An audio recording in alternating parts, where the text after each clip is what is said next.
I would like to invite our colleague Ștefan Lungu, who I may add, our colleague Ștefan Lungu has a very special training because he did, as a high school, he did the theological seminary. I mean, he was, goodness me, almost prepared to become a priest. Hopefully, he's not a priest, he is a scholar. And he is a scholar of classics. He's mastering ancient Greek and Latin, and will offer us today one paper on shifting the materiality of religion, which materiality term in the comparative history of religions is something for the last 20 years or so important in highlighting what never was done for the religious history of Romania. Shifting the materiality of religion within the Romanian Orthodox Church in Transylvania, his home country, I may say, a preliminary consideration for a comparative approach. You also have around 30 minutes, thank you. Ștefan prepared a surprise towards the end of his paper, so please pay attention. Thank you. Thank you.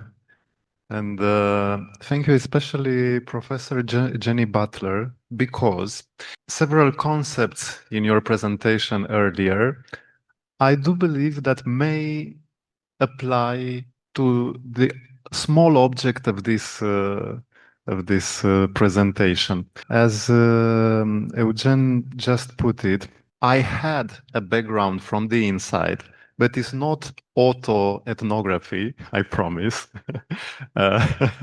Though many of the sources I could consult on this subject matter, I think totally qualify as auto-ethnography. So, being born in Transylvania and studying a long time ago a theological seminary, which is the first step in pastoral preparation, I also had to do with the music implied in the ritual, which is very different in Transylvania. Because we need to draw in very broad lines a bit of context, only to understand why things it's not the same when we use the same concepts. So we need to say that Transylvania was part of the Habsburg monarchy prior to the conclusion of the World War I. We need to say that the Romanian Orthodox Metropolitan See ceased to exist when I'm referring to the Metropolitan See in Transylvania, of course. It ceased to exist when Bishop Atanasie Angel entered in full communion with the Bishop of Rome in 1701. So it ceased to exist in 1701 when the Bishop of Transylvania, the Romanian Orthodox Bishop. I always need to make this explanation because Transylvania was a multi-ethnical space back then. So the Romanian Orthodox of Transylvania was just one of the Orthodox clergy activating in Transylvania. So after 1701, the remaining Orthodox Romanians were regarded in a later period as being under the authority of the Serbian hierarchy in Karlovic, Karlovic being also a part of the Habsburg monarchy. And we have to say that in 1864, thanks to the efforts of Andrei Șaguna, the Romanian Orthodox Metropolitan See in Transylvania is re-established in Sibiu. Now, not only was Șaguna concerned with the canonical organization of this church, and we have to indicate the studies of Mircea Gheorghe Abrudan about Șaguna's consultations with Saxon Lutheran clergy on matters of canon law, and his canon law was considered to be very modern for that age. His personal library is being kept in the archives of the Orthodox Metropolitanate now in Sibiu, and it's confirmed that he was totally up to date with Protestant and Catholic canon law, and he was in almost scholarly relationship with the Protestant clergy, very involved in this canonical problems. But he also tried to articulate some of the religious materialities, most notably the very particular music of this church. Now, the problem is when we try to research ourselves nowadays this matter is something like autoethnography, because most of the researchers are professors in theology, two of them professors at Sibiu, Vasile Grăjdean and Sorin Dobre, and another notable voice on the subject, Daniel Mocanu, which is also a priest and a music professor at the Faculty of Theology in Cluj. So we have to keep in mind a basic distinction that causes confusion of tongues. For example, when somebody like me who studied in Transylvania and I also have a professional diploma that testifies that I'm qualified to perform music, I cannot, although I have the documents, I cannot do this in Bucharest because here is a different tradition, a tradition that has roots in the quarter of Fanar in Constantinople. So what is called here church music is not the same with the church music in Transylvania. It's not even the same notation. It's not even the same system. While in Transylvania is being used the European, the Western European music notation and system of relating to music. Here in the other two Romanian countries is used a system that is called pneumatic. And it operates mainly with intervals, and it was extremely intricate, that intricate as it was necessary for the Patriarch of Constantinople himself to intervene at the beginning of the 19th century, and Bucharest was instrumental in this reform. It's called the Chrysantic reform by the name of Chrysant Notara, the author of the reform. So the system of this musical notation for the Orthodox Church performed in Wallachia and in Moldavia was that complicated. It was reformed by Hrisan Notara, and I said Bucharest was instrumental because the first handbook for this simplified system called Noua Sistemă, the new system, was published in 1820 in Bucharest by Petru FSU. And only afterwards we have publications in Vienna. And so, although few pneumatic manuscripts are known to have circulated in Transylvania prior to 1701, due to certain ecclesiastical ties with Wallachia, the Romanian Orthodox Bishop of Transylvania needed to pay some vows to the bishop in Bucharest. It was some kind of a vicar of the bishop in Bucharest.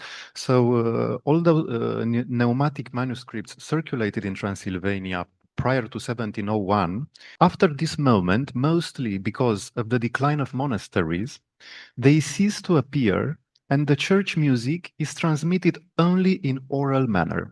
This changes slowly because of Șaguna's initiative from 1868. So he reestablished the Metropolitanate in Sibiu in 1864. He does canonical reform, and the next thing he tries to have a material consistency of this community, which is a work that he commissions because he wanted to collect and write down the melodies from this oral tradition, which was very fragmented at that time. Now, Dimitrie Cunțanu is the key character in this story. Actually, Professor Vasile Grăjdean says we should pronounce it Cunțan. Dimitrie Cunțan says that in 1868 he received from Șaguna this question: "Can you help me with this?" But there are documents discovered by Professor Sorin Dobre in Sibiu that yet another student of what we call today theology, but they were the first institutions established by Șaguna, also collected these vernacular musics. Cunțan, after 30 years of work, managed to put them together in a very simplified way, and he based his collected models, he based them on the singer Simeon Florea from Daneș, which is a rural area. It's very interesting because you mentioned paganism, and we all know, of course, the etymology. But in this situation, the rural area had more authority upon this bishop was baron and the intimate conciliar of the emperor, of the Austrian emperor, because he helped during the 1848 revolution. But the peasant Christianity had this prestige back then. Himself, he wanted, and his wish was respected, he wanted to spend his eternity in a village near Sibiu. And they moved him after they recently elevated him to sainthood, which is very interesting for us because in the last 2 years of his life, being sick, he chose to retreat to a monastery, and the priests in Brasov choose to send him a bust of himself, and he was very irritated. And somebody told me a man like this that was so irritated when receiving a bust would refuse to die as not to become a saint. Yes. So what happens with the work of Cunțanu? The work of Cunțan is published in 1890, and then what is very interesting is that immediately after, in 1925, this book is being corrected by 3 other successors and priests and professors of music at theology back then in Sibiu. And why is it being corrected? On the basis that, on the pretext that what Cunțanu collected is too cultivated and does not correspond to what really is happening in the parishes. Now, these 3 were great professors of music, but the book was not well received. It's very interesting because we have this strange dialectic between the edited text of Cunțanu, which is present in the churches. Now, what I am saying now, I'm saying from a field research, extensive field research done by Professor Grăjdean and Professor Dobre. The book of Cunțanu is present in almost every village in Transylvania, like in the linguistic concept of lateral areas. This is the more conservative, the rural area. So it's present, but most of the church singers do not know how to read it, but they respect it, and it's orally transmitted. They have the visual support, but they don't really have good musical education. At best, they have popular school of art, but many of them are acquainted with an instrument. Cunțanu himself took pianoforte lessons, and Professor Grăjdean underlined this, that in the countryside, a lot of church singers have experience with an instrument, and it helped them read the scores, part of the scores of Cunțanu. So this is like a sacred score. You don't really know how to read it, but your chant has a mark of oral interpretation of tradition as you received it from elderly church singers. But you need to always to refer to the book, and even the people in the church they say, "Oh, thank you for singing in the Cunțanu style. Thank you for singing our," because there was this pressure from Bucharest. is not a it's not a pressure from a single direction. But after the end of World War One, a bishop from Transylvania became immediately after the first patriarch of Romania, and he managed to impose the canonic law of Shaguna upon the entire Romanian church. Now it's no longer in use, but it was many years. But not the music. The music always had to be excused.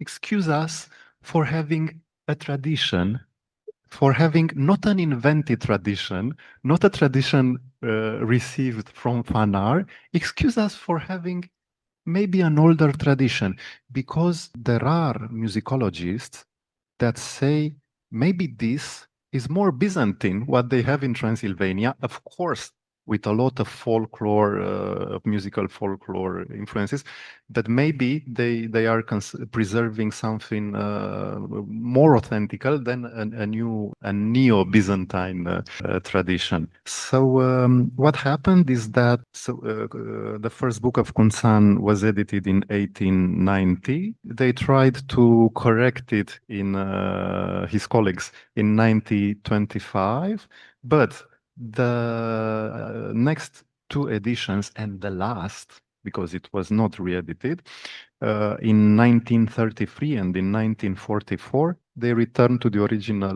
musical text of Kunțan. These researchers that are also part of the clergy, here we can see maybe the pressure that is on them. They try to advocate for a Byzantine character of the Kunțan melodies. Like, we are also like you.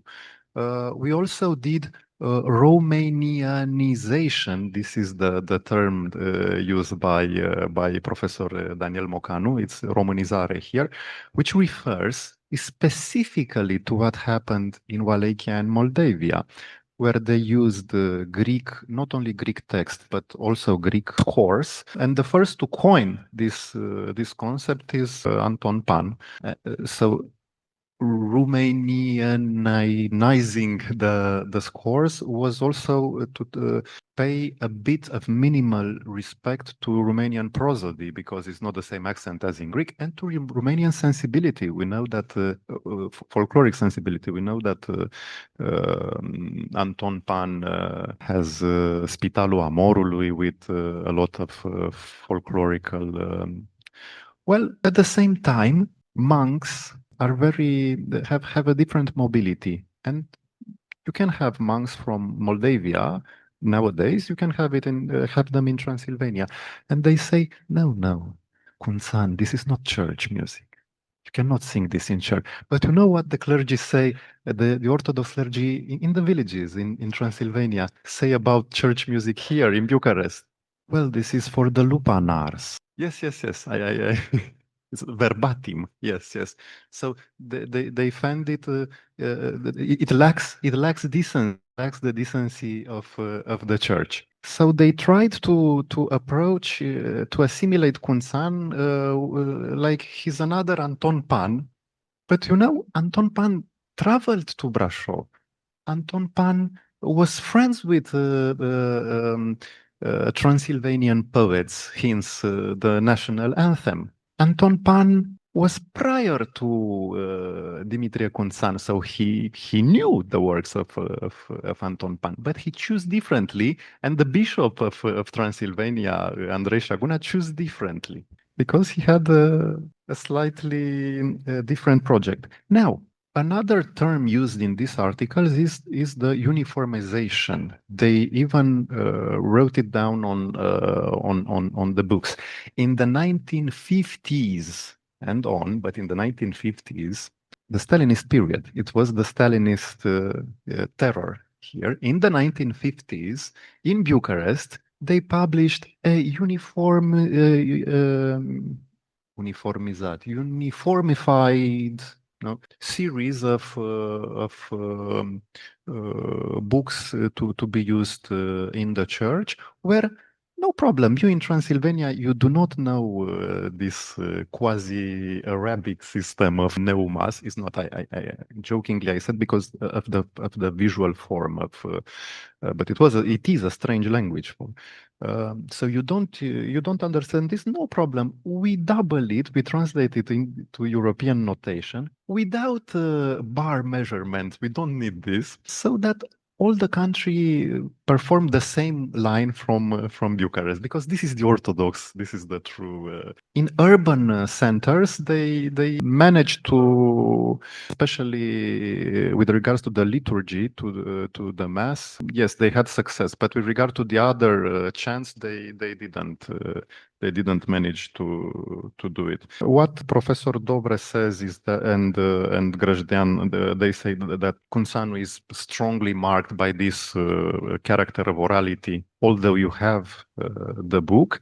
And to me, it was very interesting, and that's why I mentioned it. Is Professor Mocanu from Cluj, who recognizes his expression that these researchers have an obsession with the Byzantine character of, so he recognizes us as a pressure. Now, if you allow me before the table to illustrate before hearing a material piece of this type, the difficulty to procure it. What we will hear is a small piece published by Cunțan in 1909. He lived till 1910, with the words of a poem of Zaharia Boiu, commemorating the passing away of Andrei Șaguna, of Metropolitan Andrei Șaguna. It was never re-edited. I sang it many years ago in high school. It was almost impossible to procure. A professor found it in an obscure library yesterday morning and sent it to me. Last evening, with the gracious help of our friends, we tried to put it together. And if you allow, we should make a bit of a demonstration of what Dimitrie Cunțan sounds like. Absolutely excellent. Please, the soundscape. So please excuse us if No, it's please. improvised.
Thank you very much to our colleagues. Yes, this is polyphony, and this is polyphony, and is a different polyphony than the one requested by Cuza, because Cuza didn't only secularized the church possessings, but he also designated a professor of music to reform the music in the Romanian principalities on polyphonical basis, as to be distinguished from the Panar influence. But this is different polyphony, and it's very simple. And if you noticed, it's written in a binary pulsation, though we execute it in somehow in a pulsation of 3, because it's written as a march somehow, and we felt this.